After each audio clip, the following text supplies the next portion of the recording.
Hey friends, just a heads up. In this show, we touch on mental health and some other heavier topics. Nothing too intense, but we want you to take care of yourself and those who may be listening with you. Also, all opinions are our own and not affiliated with 21 Pilots in any way. Listen with care, and thanks for being here.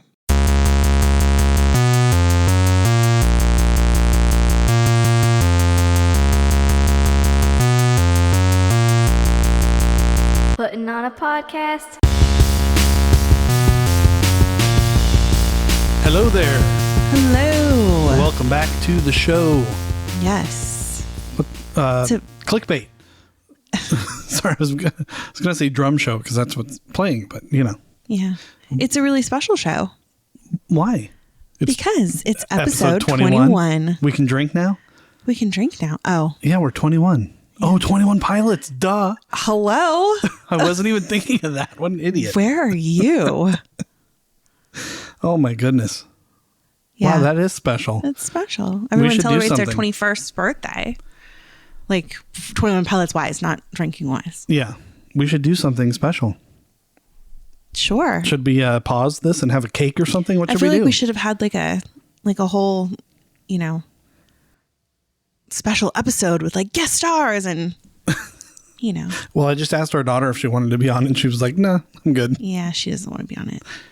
Do you think, question for you as we get started here is, Sure. Should we have guests on at some point? It might be kind of fun.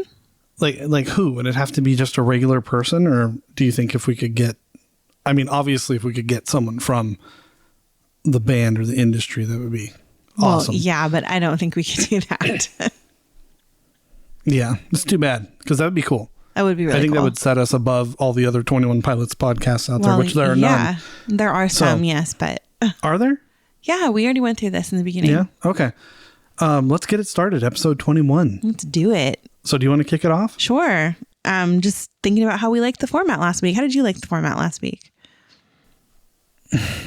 I missed your lore deep dive, I will say, but I liked the just doing one or the other because I know that we need to stretch the show out. And so me personally, I hate the sound of my voice. So listening back to it in the car, I was like, this is a lot of me and I don't like it. Oh. So, especially when I do the song of the week, because I'm reading a lot and I don't read that great. And so to me, it sounds choppy and like jumbled up. So because of that, I give it a B+. Oh. But otherwise, I'm good with it. I think I like it. I just meant the format, like not judging the entire episode. Well, I'm telling you why I didn't like the format, because it had too much of me Too much talking. because, well, it was your week, so that would make sense. Well, I couldn't believe we still went as long as we did. When I saw our notes, I was like, oh, this is going to be really short. Yeah, that was a And little then crazy. it went really, really long, actually. So, And I'll apologize to you and everyone else for my voice. I've just been really singing Breach the last couple days. And we're recording more so than we normally, earlier than we normally do, due to our shows coming up. our show is coming up on our normal editing nights, so Yeah, so my we have to voice be a is couple days earlier. struggling a little bit because I've just been really singing my heart out. So Yeah, you have apologized, I think, every single episode for your voice, so maybe we should get that under control. listen, I just said that I hate my voice, so maybe it's All an right. anxiety thing. So take it easy, will you? Perhaps. All right. All right. So obviously I want to do a couple of the things that we didn't get to last week because it started to get too long that we cut out. I wanted to kind of do my thoughts on the tour and how they weren't really focusing on the lore and the ending of it at all, really. And that's kind of what I like. If you go back and listen to our episodes about what we expected from Breach tour, that's what I was expecting. I was expecting to be like a wrap up of the lore and like a celebration of all of that and just being done with it, I guess. And it's not really that.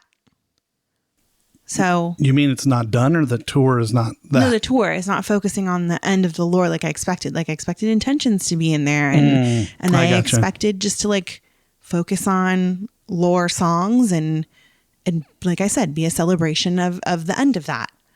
But it's like not. Yeah, I think we talked ourselves into that when we thought every song would be lore based on the album. So I don't know.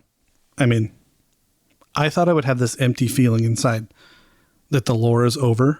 Yeah. But I'm really enjoying listening to these songs and even the older ones now, thinking about really dissecting the lyrics and thinking about how they feel to me.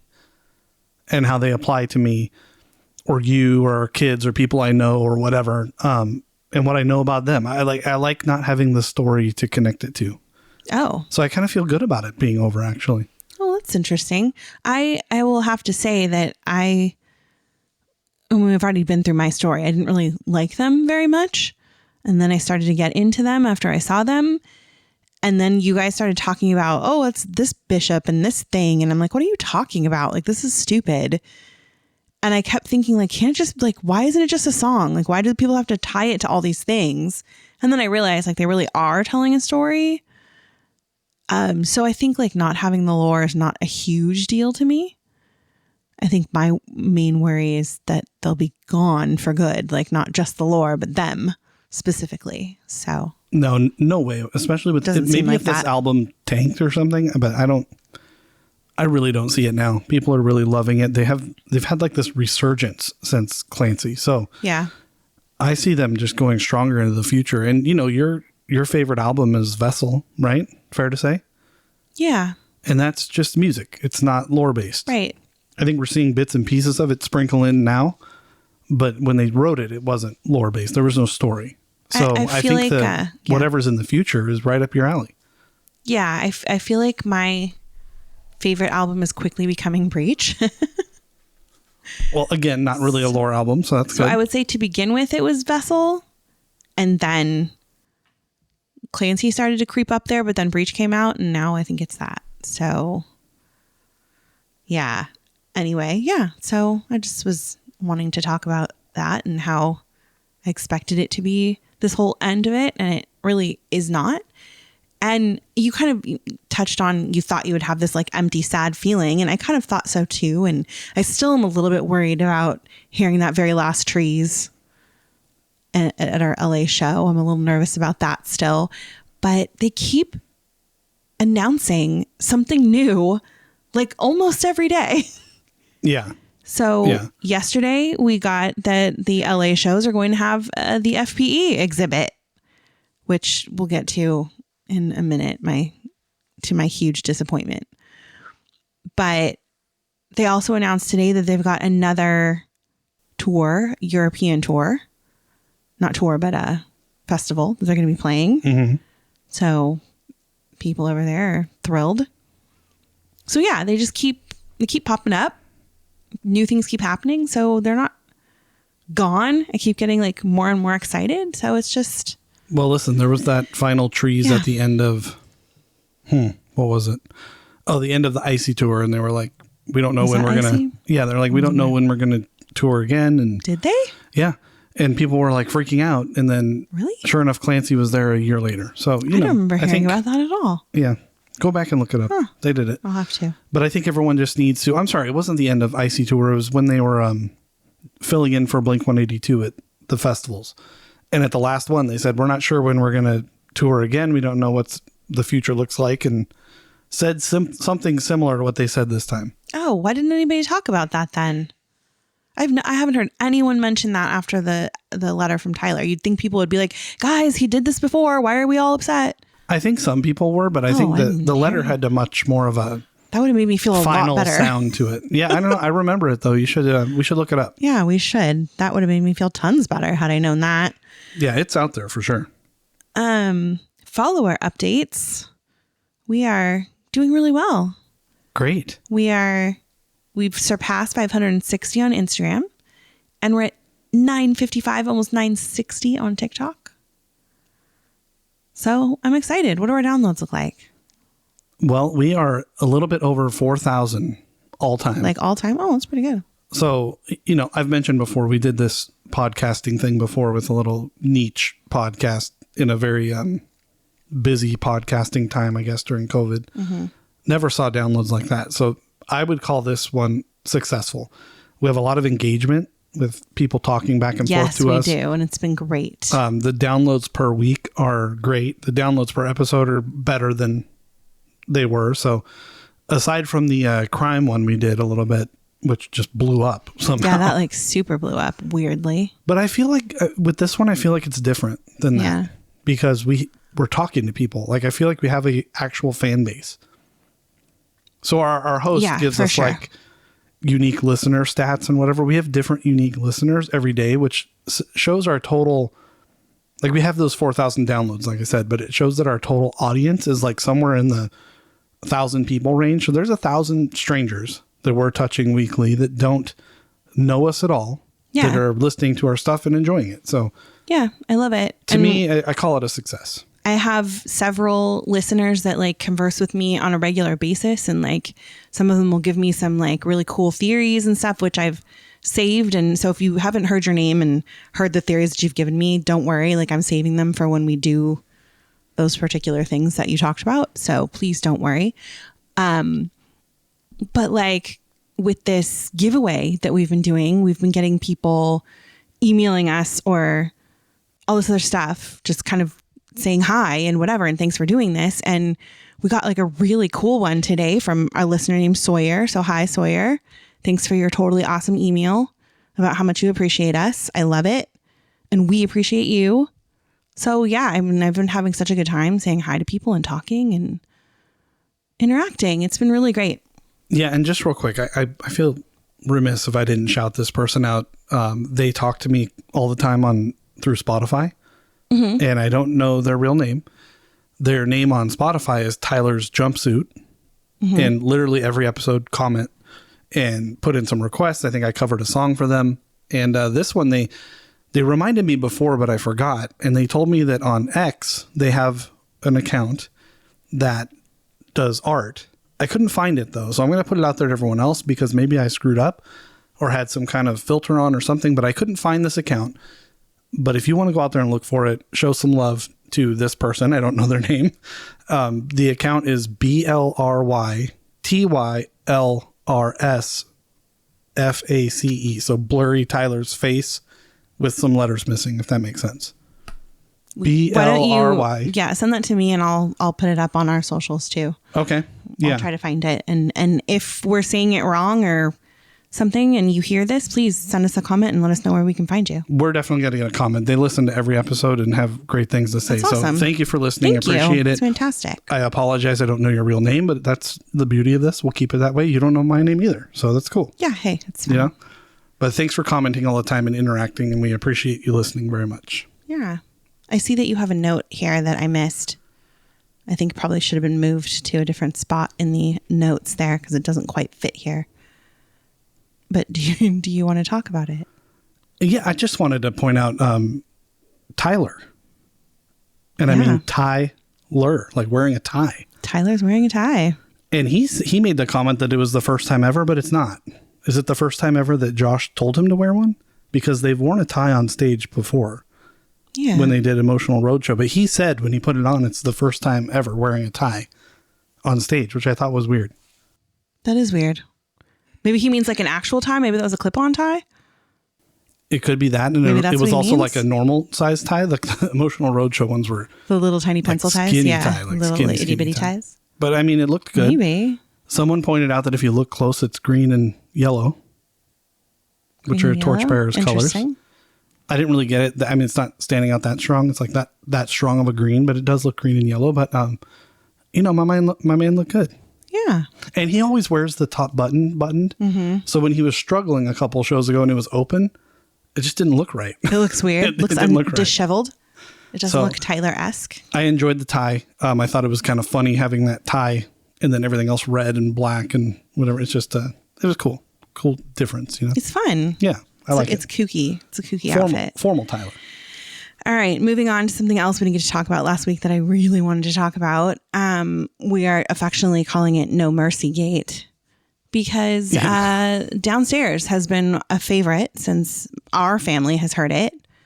I know quite a few people on TikTok and Instagram that just absolutely love this song. And Apple Music and Spotify, I will say, had it as I'm begging no mercy. Okay. Yeah. But then you go into the album sheet for the lyrics and it says, oh, mercy. But then you listen to it. Like I literally turned it as high as it possibly go and squeezed those headphones to my head so that I could really hear it. And when you really listen to it, it sounds like No Mercy. And as people have pointed out, the Apple and Spotify lyrics things are based on, it's like AI listening to you speaking. Okay. And I will say, I do that when we do TikTok. I'll put the captions on there and it auto generates your captions for you. And it gets them right most of the time. There are some things like when I'll say like a name, for example, that maybe it's just not like a common name or something not really known, that they'll get it wrong. But it's very rare that it gets my words wrong. Yeah. So knowing that both of those programs did this is very interesting and very telling to me. Well, and then if you go further in the lyrics, the second part when they do it, it says, "Whoa, mercy." Right. So to me that, I mean, and he does say, And "Whoa, I can whoa, hear whoa, that. mercy," and I hear that, but it also says that it, a couple things. It's probably not as exact as we hope, and it's probably more intuitive than we think. Because Sure. if it is AI doing it, and somebody posted on your thread or something, I saw, or somewhere I saw it. I don't remember whose it was, but it said it's because the word begging goes right into Yes. But that's only the first time. The second time he says no, you can clearly hear the N. Sure. Like, I don't know what we're talking about here. As a singer myself, and as someone who loves to just belt these songs out when there's nobody around, I do feel myself doing that when I say that verse. The N is to, because you can't say the ing part, you can't say the ging part, begging. So because you can't do that, you have to move into the next note. It automatically kind of makes your mouth do that. So that is the one thing I will say is probably the only saving grace as to how this could be mercy. But there's a couple of reasons why I don't think it is. I mean, I'm on the fence now because Apple and Spotify changed it. So now it does say, "Oh, mercy." But that's one of the reasons why I'm like, ooh, okay, maybe it is "Oh." But a couple of things here that people keep saying, well, it's in the lyric sheet. Okay, did you look at Tally? Tally has a completely wrong verse that's not even in the song. Yeah. And then my favorite part of the song isn't in there. Yeah. So Tally's completely wrong. They got a lyric wrong in Vignette on Clancy. It's a totally different word that he doesn't say that we know for sure is not the right thing. So, I mean, the lyric sheets get him wrong, guys. Like, not just because it's on the lyric sheet doesn't mean it's 100% correct. So there was that. People kept throwing that out there like, oh, well, the lyric sheet says it, so it must be true. I'm going with the lyric sheet, they kept saying. So there was that. And then what was the other thing? I can't remember now. There was like two things that I was like, no. Oh, I don't think it makes sense. Yeah, I'm waiting patiently because that's my take. I don't want to go too much into it because I would like to cover this song at some point. So I don't want to go too far into the whole situation. But to me, this song is he's feeling down and not worth it, I guess. So to beg for no mercy would make sense. Like, I don't deserve this mercy from you. Right. And then for it to change at the end of the song into "Whoa, mercy" makes a whole lot of sense to me. You know what I'm saying? Is he saying "whoa" like "whoa, Nelly"? Like no, too much mercy? Whoa. No, just like "whoa" is getting in there instead of "no." Yeah. Well, I think I've talked to you about this before, but I see it as, well, first of all, you want to get the lyrics right if you're singing along and it helps you interpret them. But I think with something so minuscule as this, where it could be one letter, if "no mercy" makes sense to you and your internal meaning of the song, then say no. You know what I mean? Absolutely. For example, I'll just do this quickly. In Drag Path, there's a part where I think it says "please hurry," but I think when you covered it, it says "please find me." I don't hear that at all. I hear... Oh, I could have been wrong, though. Well, and those lyrics aren't really published anywhere. So. Exactly. So we're just interpreting what we can hear. My ears hear "please hurry," and to me, it makes sense in the message for the song. So that's what I say. Sure. And I don't care. I mean... I don't like to get the words wrong. And if I'm like singing super loud, I don't want to say the wrong word like the bleeding trapdoor. Yeah. Which you could argue to some people that makes sense because it's like, there's a bleeding trapdoor right here. Yeah, but they're not British. So no. I get it. And that makes sense. But I feel like in this particular case, singing it the way that we sing it, nobody would know. Nobody would know. They were and singing then it wrong. I think it makes sense because the way I see this song is in the beginning, he's pleading to someone. Yeah. He's asking for no mercy. Like, give me the truth. Tell me what sucks, whatever. Way. And then as he transitions toward the end of the song, I feel like he's saying, please give me some mercy. Yeah. So again, I don't want to get too much into it either because we're going to cover it at some point, but that's how I see the song, that I think it perfectly makes sense with no. Yeah. And you know, I mentioned I want to cover, I want to fly. One way. I want to cover One Way at some point. The words in there don't make sense either. Some of them are confusing. Then it's a one way. There's something behind that then that really makes sense. Instead of saying it's a one way or that's a one way, he says then it's a one way. And so I really want to get into that when I cover that as well, because these words mean something. Every little word with these guys means something. Yeah. So I definitely think it's no, and I have my reasons. So there. Yeah. There you go. All right. Another song. What's the word? I can't think today. I'm coming off of a sickness here, and I think it's still invading my brain. What is the word I'm looking for? Argument, I guess. Discussion. Yeah. Difference of opinion. Yeah. Difference of opinion amongst the clique community, mainly the Facebook community, is there a Jenna song on this album? And B, what it is. It's not this one. I'll tell you that. I've seen Downstairs? No, the one you're talking about now. Oh, I haven't mentioned it. Oh, I know. I'm waiting for you to mention it. Okay. I have the notes in front of me, and I feel passionately that I it is feel not very this passionately one. that it's not this one. And I think, okay, so the one we're talking about is Robot Voices. And I think the reason that people are immediately thinking it's the Jenna song is because of that one line that says, I wasn't looking for love this year. It's one word. It's love. So they think it's the word love, and immediately it means Jenna. And that's wonderful that they know how much he loves her, and that's fantastic. However, that line was not written by Tyler. Correct. It was not written by him. It was written by blanket approval. Yeah. So maybe when he found it, it reminded him of her. Sure. But even in listening to the rest of the song, it's not the Jenna song. Correct. And listen, this is absurd. I'm sorry for whoever thinks this, but I'm calling you absurd. I wrote this out and I'm going to read it word for word. Okay. How would you feel if I was a songwriter? I'm not, but if I was, and I used a reworked version of someone else's song to be your song, how would that make you feel? Yeah. Probably not great, right? That alone should tell you this is not a Jenna song. No, it would be different if you came to me and said, this song just makes me think of you so much and I love it. And so I'm going to sample it because it makes me think of you. I get that. But like I said, the rest of the song doesn't fit with what we know of their story and what we know of their relationship. It doesn't fit. Yeah. And to your point, those words are literally copied from the other song. Yes. They're not, he didn't write those. He didn't write those. So yeah, I mean, I see what you're saying there too. Like, yeah, I don't see him doing that either. Like, no, I'm going to write words for my wife. Like, I'm a good songwriter. I don't need someone else's words to tell my wife that I love her. You know what I mean? Yeah. Like, I don't think he's written so many other more beautiful songs. Why would he just like, man, this is yours to this for this one? Right. Like, it just seems like something he wouldn't do.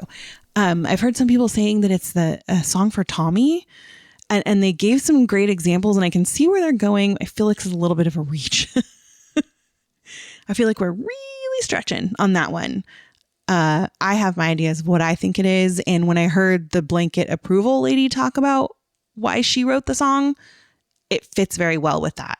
Yeah, I have my thoughts as well. I need a little more time to stew on it, and I have not looked into what she thought it meant.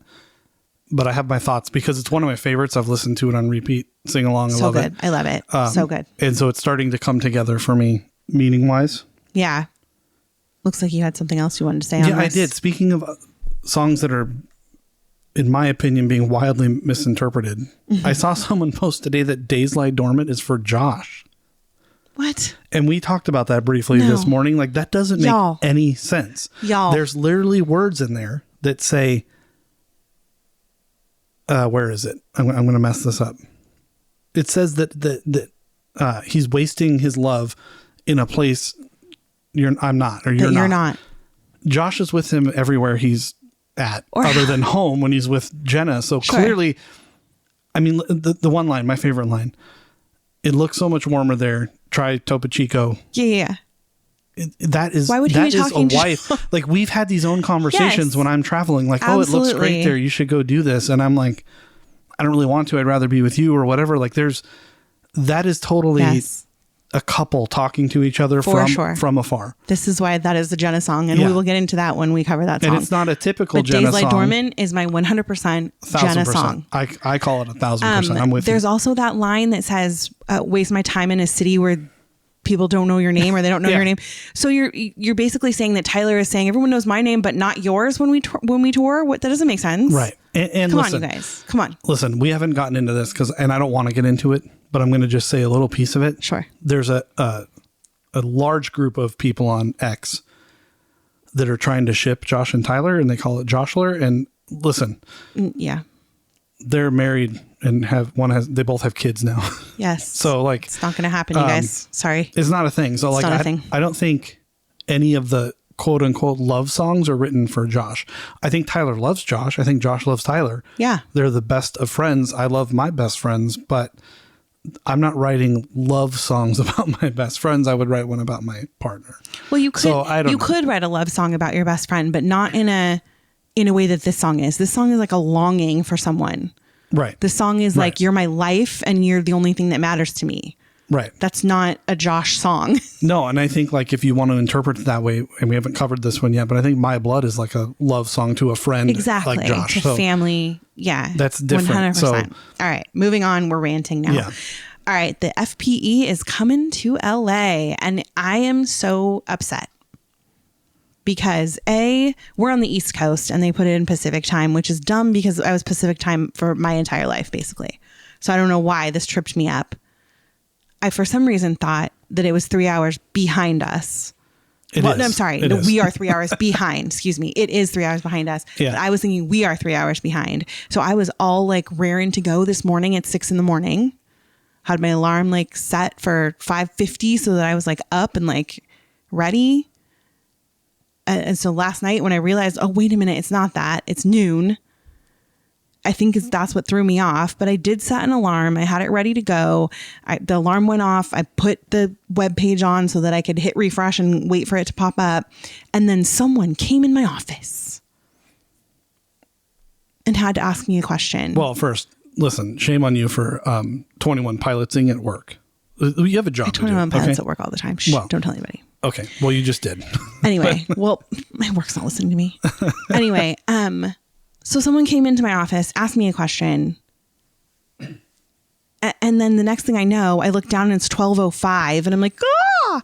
And I go on there and I push the thing and it's sold out. It sold out in 3 minutes. 3 minutes? 3 minutes. Really? It was gone. How much is it? $150. Per? Oh my God. It sold out. And I'm beside myself. Well, tell the people why you're upset. Devastated. Because listen, we went to one. We went to the one in Boston. We went to the one in Boston. So we got to see the exhibit. But it turns out they were changing, or little pieces of it were changing. Yes. Every time. So you're convinced they're going to get something new. We're going to get something new. Something new is in there. I guarantee you 100%. But is it something old or is it something new? The little gifty things, they're not going to give us the same gifty things. So we're going to miss out on the really cool little stuff. You know what? This is a business. They don't just have extra. Maybe they had... pay $150. We're not going to get it. Maybe they had extra and they don't want to have a back stock of Ned's Breads bags. And since they're going on hiatus and this whole thing's over, like, we got to offload these things. Do you know how angry people would be if they paid $150 and got the same stuff they got last time? Well, it would be... Listen, Nedmageddon. We pay... Listen, we pay a lot of money for tickets and we get the same songs. So I think that... But we don't get the same songs. We kind of do. Exactly. Pretty close. Whatever. So I don't know. I think this fan base would pay to just see it again. Not to get the same stuff over and over again. Okay. Nope, I don't know. Not going to happen. Well, I don't think you should be as mad as I'm going to be are. devastated. Great. I am devastated. I don't think you should be. Well, that's you. Yeah, it is. All right. You do the corrections. The Ministry of Corrections this week is on me. I added an extra word in the words I want to get tattooed. So good thing I haven't committed to doing that yet because I might have screwed it up. I added only few will understand in Message Man, and it's only few understand. Yeah, it's just the way he says it. It almost sounds like only if you understand. Yeah. The way he says the only few understand. Yeah. Only few understand. Yes. Thank you. Thank you very much. Yes. So I have problems with singing that because I always want to shove another word in there. Yeah. Well, because I did. of the way he has to stretch out the syllable there on that word. But yeah. So I'm glad you caught it. I did. Well, you caught it. I think you reminded me. But yeah, when I was listening back and editing, I'm like, what an idiot. And then here I am saying I want to get this tattooed. You almost had I'll grab my bag and go with you. Which ironically makes a lot of sense. It does make sense, actually. But luckily I caught that one. Yeah, thank goodness. But that was actually my fault. It was a typo on the text. Yeah. To the artist. To our tattoo artist. He's just doing what you gave him, man. He is. And he would have done the same thing if I wrote Will in this one. Please use discretion when you're messing with the message man. When you're messing with the tattoo man. All right. Next. TOP fan doing amazing things. I feel like we're flying on this one. This is good. Well, you complained about the last one being long, so I'll hurry it up. So I want to highlight this person. Her name is McKenna Chance. Her handle is at McKenna, McKenna Chance, like take a chance on me, _ And she's just started because she only has 3 videos right now, but she's been coming across my feed with these 3 videos like a lot. But she does these amazing covers by adding a female harmony to their songs. Oh, I like that. You know how much I like a female singer. Fantastic. Yeah. So she's done City Walls, At the Risk of Feeling Dumb, and Drum Show so far. And they are so good. I was playing City Walls the other day, like just listening to the video. And our son was in the living room and he goes, "What's that?" He like really liked it. It gives it like this almost like a new Linkin Park because Emily's in it now. Yeah. This like cool like rock girl kind of sound. It's really good. So I asked her if we could shout her out since her page is mostly personal things. But she was like, "Yeah, absolutely. Thank you so much." So McKenna, like keep doing it. I want to hear more. Yeah, I They're love that. so good. So check her out. You'll be addicted. Hers and like we covered Vera earlier, like on our first episode, I think, the one that does the cool jackets. Yes. But she also does covers, and her version of Drum Show, I can't stop listening to. Yeah, and she's a great oh my ukulele gosh. player as well. Oh, her voice is just like, yeah, it's amazing. So McKenna, Vera, keep doing your thing. I'm waiting for Vera to do Downstairs. She just did City Walls. It was really good. But yeah, so McKenna, thank you for sharing your art with us. It's fantastic. Yes, thank you very much. Keep it up. I wanted to call someone out too. It's not really a TOP fan doing amazing things in the traditional sense, but I stumbled on this and I saw the name on the album as someone credited on the songs. And I'm like, who's this guy? And for a while before they finished the credits, I think it was on the contract or maybe, it might've been Drum Show. Whatever got released, it said that this guy was the drummer and not Josh Dunn, and people were freaking out. But this guy's name is, I'm going to butcher this, I'm sure, but it's Unis, I believe, Latif. He is at Unis Latif. It's UNNUSLATIF on Instagram. And he happens to be a musician, an engineer, recording engineer, and a Porsche enthusiast. I just wanted to add that in there because he had it in his bio. So it's important. I mean, it is. Yeah. He also happens to be credited, like I said, as the drum and recording engineer on all of the songs on Breach. So those outstanding drum sounds you're hearing, he's got a lot to do with. And now that the album's out and the NDAs are expired and all that stuff, he's out there and he posted some pictures and videos of the process of him at Josh's house with the cool tree set or tree house looking drum set. Setting up mics and doing all these things to record the album. And it dawned on me immediately.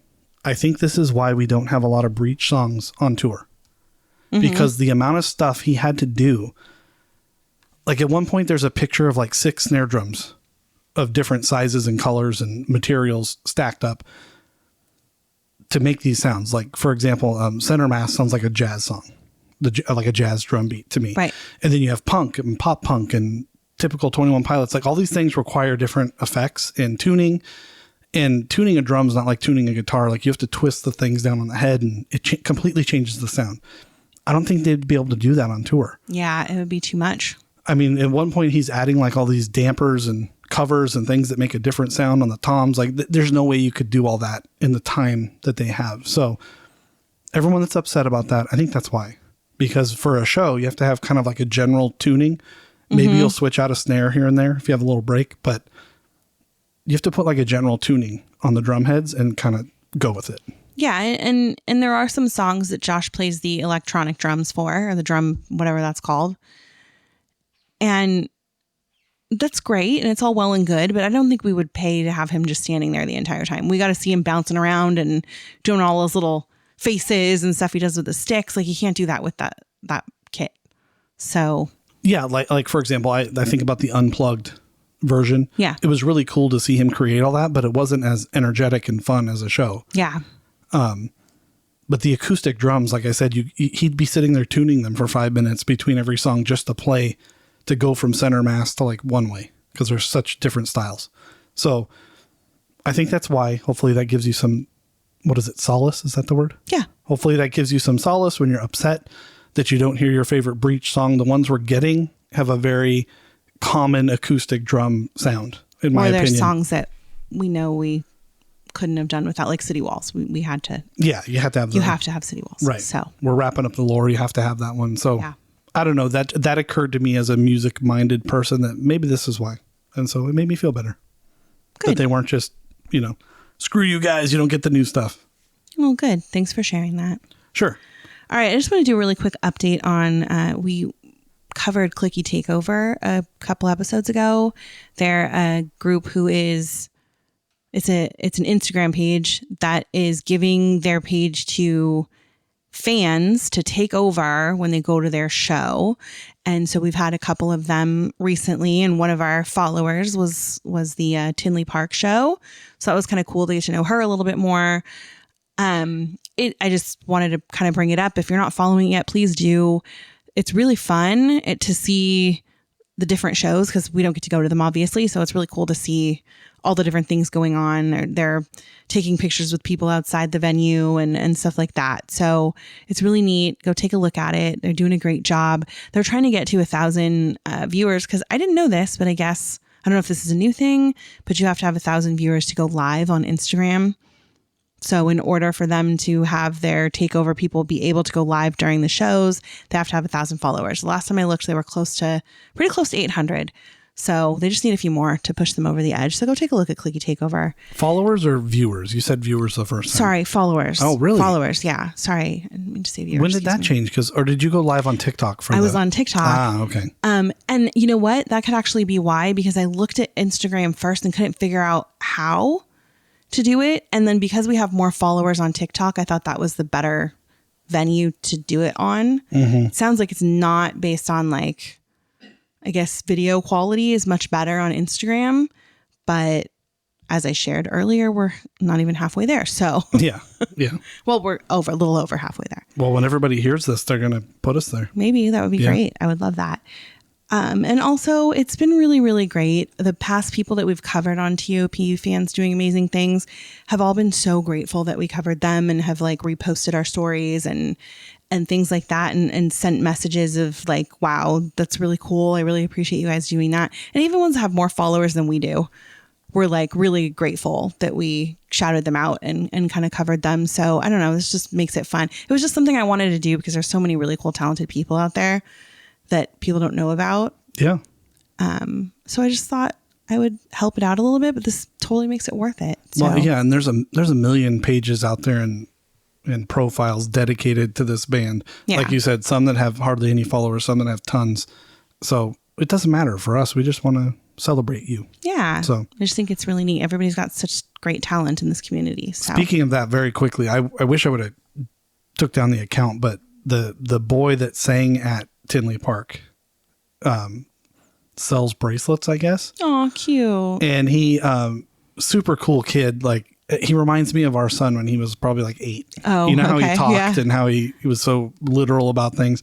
Yeah. His mom records him and he puts on his beanie and everything. He's like, I don't know if you know this, but I was the singer at Tinley Park. He's like super confident. He just thinks he's like a star now, like a rock star. I'm sure everybody is treating him that way now. He's on there. We love our kids that do ride. Yeah, he's on there talking about his bracelets and everything, and the mom has to interject, and the caption was just perfect because the mom's like, "Oh, somebody thinks they're a big shot now," and the thing had like, I don't know, like 4,000 views, and so good for that kid. Yeah, I think it was on TikTok, and it was called Brain Rot Bracelets, maybe. Cute. I'll have to look that up, and if you see what I'm talking about, if not, I don't know, search Tinley Park singing kid and you'll see him. But it was awesome. I was like, man, I wish our kids were young enough to be picked for that again. Our kids are too old now. It'd be so cool. But. Bummer. All right. Well, it's time, since we did our song last week, it is lore deep dive time this week. I didn't ask about your suit. Per your request. It's okay. Thank you, though. But yeah, since we don't have that much to talk about on the tour like we thought we would, I think it's time to get into dmaorg. Let's do it. It's a lot. So yeah, I think this is cool because it's our very first look at Clancy. Technically, I mean, it sounds weird to say because we already know who Clancy is now, but back then we didn't know who he was. That's all right. And I've been wanting to do this for a long time, but it's actually really daunting. There's like a lot. And every time that I go in there and like try to wrap my head around it, I get so overworked and like I can't, because I like don't even know where to start. And I spent like the better part of an afternoon just trying to figure out where to start. Like, what's the best way to begin telling this story? Does that make sense? Yeah. So before we start, this is where I'm going to start. All right. Nice. What is dmaorg? Because there might be some people that are like, what even is that? Like, what are you even talking about? Yeah. So back in 2018, right before 21 Pilots dropped their album Trench, fans stumbled onto this like really cryptic website that was actually created by the band, kind of like an interactive teaser for the album. But it ended up becoming this huge storytelling platform that tied into their music videos and visuals that they were kind of like putting out, right?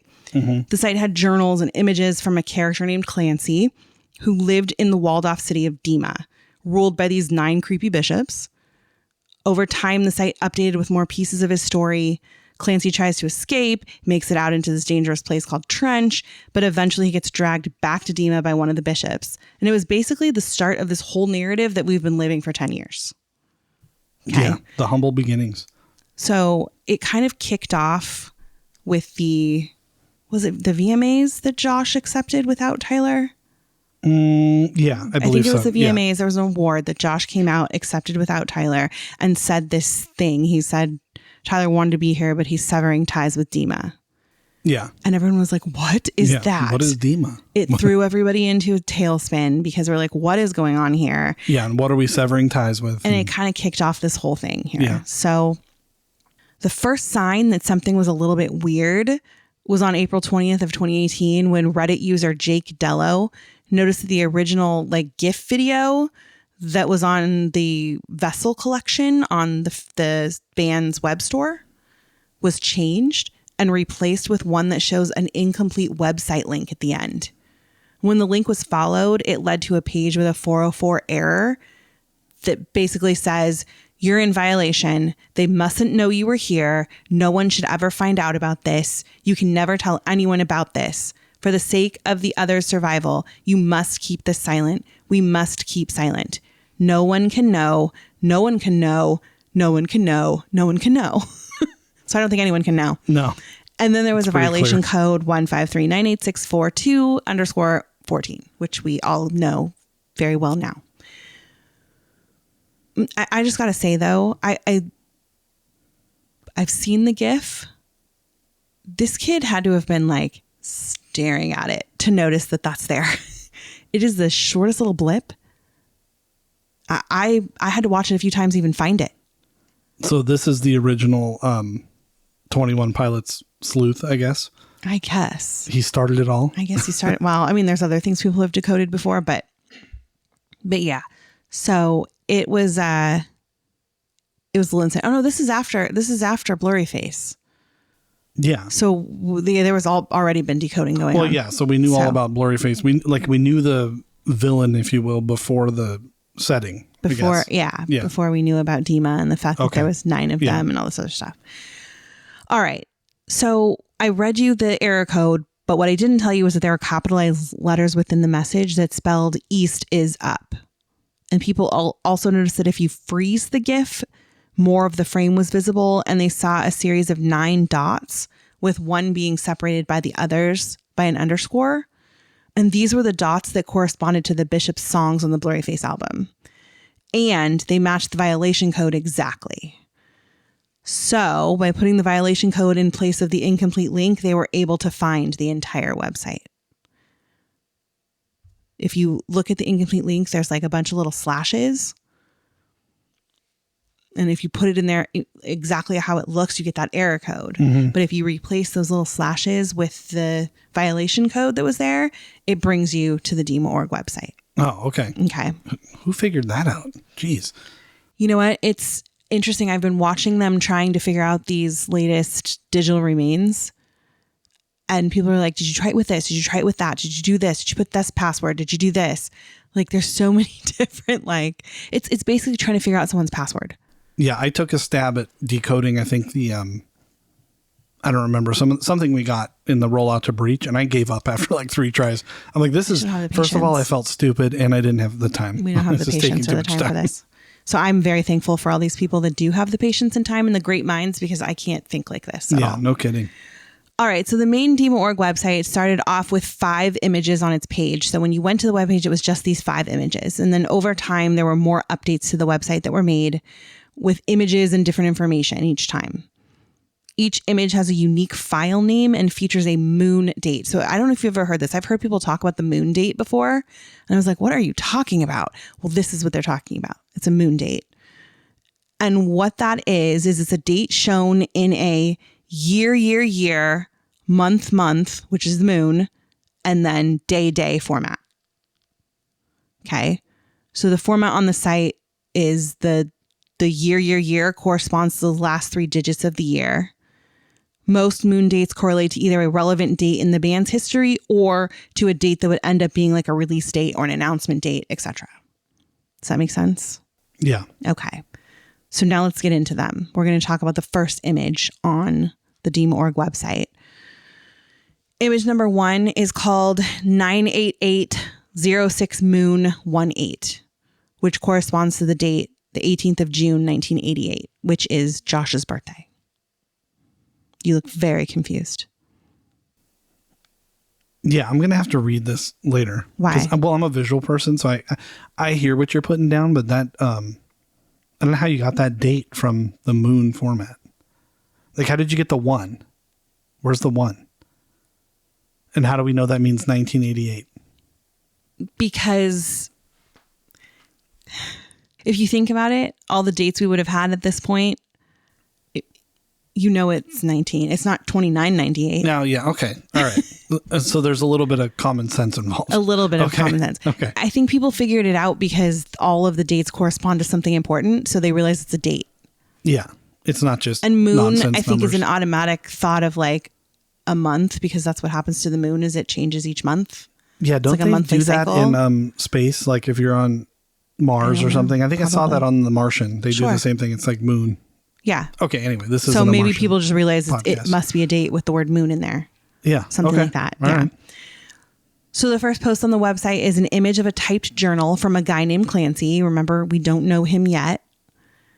On the side of the page were words in pen that read, "West wall blocked, east is up." And the journal entry says this. It's very long, so follow along with me here. I read an excerpt from this journal entry when I covered Keons, when we talked about Keons. So some of it might sound familiar. Yeah. All right, so this is the journal entry. The perplexities of the DEMA horizon didn't occur to me until my 9th year. And I'm just going to stop for a quick aside here. The band formed in 2009, so 2018, which is when this came out, would have been the 9th year. If that makes sense. Mm-hmm. It was then that I began to contemplate the existential and decide what type of impression I wanted my life to make. Naturally, to fuel my hope, I looked out upon the distance of the land that had cultivated me, only this time with a new awareness of the obstruction that my youthful ignorance had allowed me to overlook. Was it there the whole time? How had I not seen something so obvious? I'm reminded of the moment daily as the idolization directly collides with a unique hope for my own future. As a child, I looked upon DEMA with wonder. Today, I am wrought with frustration as I spend each day squinting for a glimpse of the top of the looming wall that has kept us here. It was upon my 9th year that I learned that DEMA wasn't my home. The village, after all of this time, was my trap. Before I became realized, I had deep affection for DEMA. There was a wonderful structure to the city that put my cares to rest. Streets and locations were dependable, and the responsibilities of the day seemed to be accomplished with minimal effort. Once a task was taught and understood, we delighted in our ability to complete our obligations timely and felt secure in knowing tomorrow's duties would be accomplished with the same efficiency. We all worked to represent our bishop with honor and knew that each inhabitant of our region had a like-minded dedication to consistency. Keon's embodied the spirit of this dedication. Of DEMA's 9 bishops, Keon's was revered as unwavering and forthright, possessing the ability to achieve focus that was rare for most in our region. We all admired him and felt honored to be inhabitants of his region. While we had heard legend of the ruthlessness of other bishops, Keon's possessed a stoic demeanor unlike anyone I had ever met, and we were all proud to serve. Clancy. So, now knowing what we know about DEMA and what DEMA is supposed to represent, it's really interesting to think about you being trapped in your mind of almost like a prison of your anxieties and insecurities and just going through life every day doing the exact same thing because you don't want to upset the apple cart. You know what I mean? Yeah. So you're trapped in these walls of DEMA because you can't get over your insecurities. So your days just meld into the same thing over and over again. Does that make sense? Yeah, it does. I'm trying to find something because some other words in there called out to me about something else. You know what else is really interesting to me is as I was reading this, it was making me think of Severance. Oh, really? Yeah. I don't, if you haven't seen that show, it's an Apple TV show. It's very strange, very weird show. But it was the last bit of when he says we all worked to represent our bishop with honor and knew that each inhabitant of our region had a like-minded dedication to consistency. Just sounds like the Lumen way, you know? Yeah. Yeah. It's just interesting. Yeah. So that's the first picture that's on the page when you get there. So can you imagine, like, we don't know what DEMA is. We don't know what Trench is. We don't know who Clancy is. We don't know any of this, but that little tiny journal that we just got gave so much information. Yeah. In just a short little... It told the whole story, really. Basically. It gave us the synopsis of what we're going to be finding out here. We now found out there was 9 bishops. We find out that DEMA is a walled-in city. We find out that Clancy is a prisoner within this city and that he was brought there as good intentions, but now realizes this is not so great, you know? So, yeah. All right. That's only the first image, friends. Okay. This is what I was looking for. Okay. The song that everyone loves to hate, which we talked about last episode, Garbage. I love Garbage. I do too. He says, I can't decide if I could feel more or just knew less when I was younger, bright-eyed with wonder. Oh. Didn't you just say that in the letter? I did just say that. And we know they like to call back to these things. And he was definitely talking about his brain in this sentence about, like, when you're younger. Yeah. Are you just everything just seems... Is it because you don't know what's going on? Yeah. Like everyone always uses that phrase, if I knew then what I know now, you'd look at things differently. Yeah. But would you? Would As you a want child, to? you just have this like sense of like imagination and innocence. And there's no way anybody would want to hurt me. You know, you're full of faith. You just have faith in everything because nothing bad can happen. You don't realize what's really truly out there. And that's exactly what he was just saying. When I was younger, I thought this was great. And now that I truly look at it, I'm not so sure. Yeah. He was looking at like, this is the part of my brain I should live in, when in reality, it's Trench. Yeah. It's everything else. Crazy. All right. The next image is called 988-12 Moon 01, which is Tyler's birthday. January 1st, 1988. Or December 1st, 1988. Okay.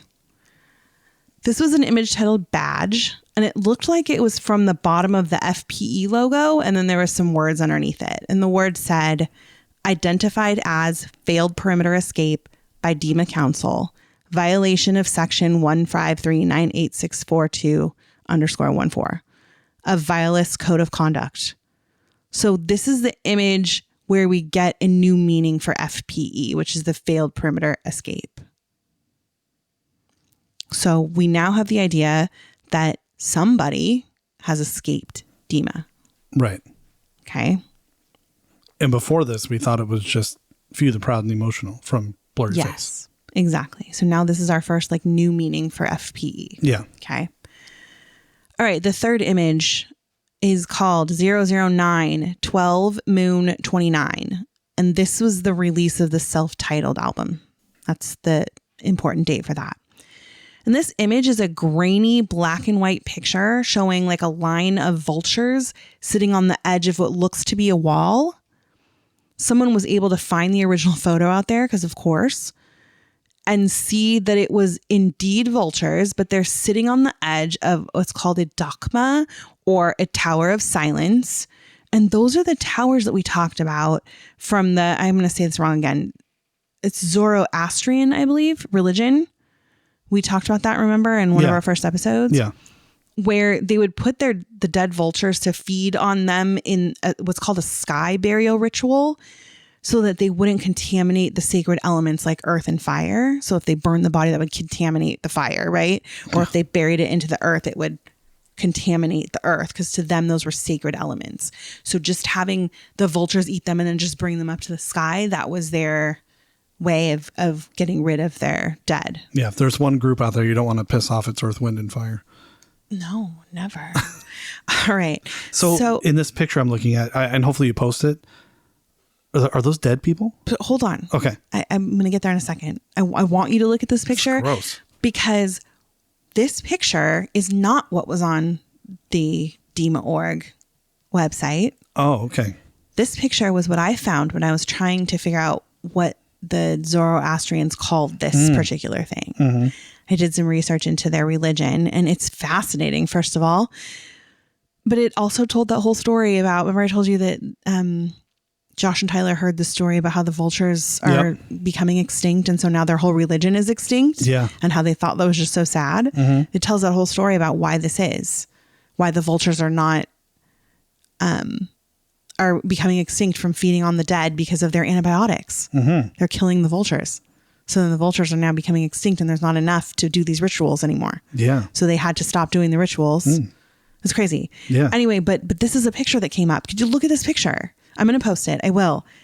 But what does that immediately look like to you? That's DEMA. That's DEMA. 100%. 100% DEMA. So it's so cool when I see these, like how these things all tie into each other. So yes, all those little boxes have a dead person in them. And then if you look at the top, those are the vultures sitting there waiting to come down and feed on them. My house is the one where the vultures are perched on the roof. Yep. That was my mind exploding. Your mind just exploded. Wow. Yeah. And the caption on the image that was on the DMORG website said, "Death eat," then a capital E and then RZ. So it spells out death eaters, basically. So it's just their way of telling us that the vultures are death eaters. Okay. Yeah. And I'm actually going to stop here for today because... What a cliffhanger, man. Yeah. So the other two images that we got are of DEMA. So I want to get into those a little bit more next time. So yeah, because I had a feeling we would be getting long at this point. We're actually early compared to where we've been. Well, I'm sure. Yeah. Dude, that's so cool. That picture is incredible. It's incredible. So I will post it. Yes, I will post it with our little... Like, that's why I started talking. I just thought trailer. This was part of the... Part of the thing. Wow, people are going to be wondering until you post this. Don't post it until the episode's out. The day of the I mean post it like a couple so people can really stew on it. Like, I wonder what that picture looks like. Like, let them listen to the episode and then wonder. I'll post it with, like, I haven't posted the trailer for the episode we put out yesterday yet. Yeah. So I've been sick. Wow. So I will do it. Well, don't worry about that. We're way ahead of schedule here because we're going to some shows. I know. Where are we going? Should we tell the people? We already told them we're going to Hartford on Tuesday, and Bangor on Wednesday. And listen, I was looking at the stats today, and there are people in Maine listening. There are people in Hartford listening. Nice. To the show. So for all of you and those that may be traveling, I'm going to give you a little hint to see if you can find me. You? Yeah. Okay. I'm big. You're tall. I'm tall. And I'm big. I mean, you know, fat's a stretch. There's no body shaming here, but I'm big. I'm a very large human. Yeah. And so, you know, be on the lookout for that, if you will. I mean, we've pretty much we've told them a bunch of stuff. Yeah. Last week we told them we were going to be dressed as banditos, and we have our kids with us. And the voice of the drum show intro that's gone viral and the new sensation of the podcast will be signing autographs. If you ask her. I think she would die if you asked her to sign an autograph. She would be like, "Oh my God, no, please stop." If she said, "Are you the one?" If you said, "Are you the one that does the intro?" She would just die. And we will have bracelets. I'll post what they're going to look like in a couple of days. I have a few more I want to make before I take a picture of them.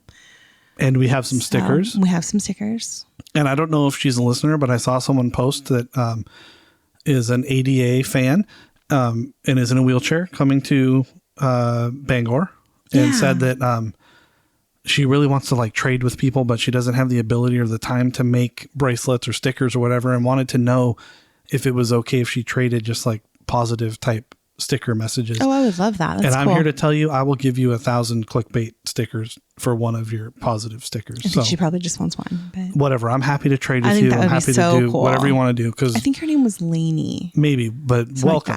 Like and we'd love to see you at Bangor, especially because that one's not selling too well, right? Or is it now? Is it good? No, it's not good, but that's okay. It's going to be like an intimate private show. I'm fine with it. I'm down. I keep hearing people saying that they're going to move the lawn people down into seats. Oh, that makes sense. I mean, I guess. I don't know if I necessarily want. You don't want the lawn fodder in the seats near us or what? We're not in seats. We're in the lawn. I know. I just, I have, my brain is, my anxiety on these two shows is like seriously peaking. It's so bad. But people are saying that the lawn for Bangor is too steep for them to be able to do B stage there. So it might look like... Oh, I thought that was Hartford, you told me. No. Okay, that's good news. Hartford doesn't have lawn. Yeah, that's where we're at. Oh, that's where we're going to be. Yeah. I'm sorry. No, you're right. Then yes. Yes, I'm sorry. Hartford is too steep, so they might not be able to do B stage in the Bandito camp. Yes, and it might look like, I think it was Tinley Park, where they had it like further back. So there was actually like quite a huge space in between the lawn and barricade. Oh, there was like no people around it. Yeah. And the car. Yeah. Like it was a very, very large space. Yeah. Which I don't think I'd be very thrilled with. That's really far. And yeah, if we're probably already going to be back because we're not going to get there till later in the afternoon. So we're probably already going to be way in the back. Yeah. So I'm just a little nervous about that. But anyway. It is what it is. We'll figure it out. It is what it is. We're just going to be happy to be there. I will be thrilled. It's if we get a good enough view, I'll try to go live on the show if I can. You know, like they always say, a bad view at a 21 Pilot show is better than a good day at work. This is true. So this is true. I think that's an old proverb. I don't know. Yeah. Listen, the band's supposed to make you have less anxiety, not more. So just relax. Oh no, this band gives me so much anxiety. It's crazy. All right. Well, I'm here to tell you that this was a kick-ass show. Way to go. It was a great show. You did a really great job. So did you. I'm proud of you. Thanks. And, you know, as always, this was a really good episode. Yeah. I don't think anyone could do it better. I don't know about that. But it's our thing. It's like our sign-off. Yeah. So that's right. Yeah, if you're in the Northeast and you're coming to these shows, or if you're going to LA Night 2, look for us. And you don't know what to look for, but good luck. Well, you know, just go around everyone. Are you on the Clickbait podcast? Are you on the Clickbait? And just eventually you'll figure it out. Hey, that's a really great way, actually, because then people go, what's the Clickbait podcast? Oh, yeah. Do some guerrilla marketing for us. Yeah. Well, we're happy you're listening. We're very pleased with the numbers and all the interaction. Keep it going. We love you guys. It's great. And we are Clickbait, and so are you. Stay alive, friends. Show.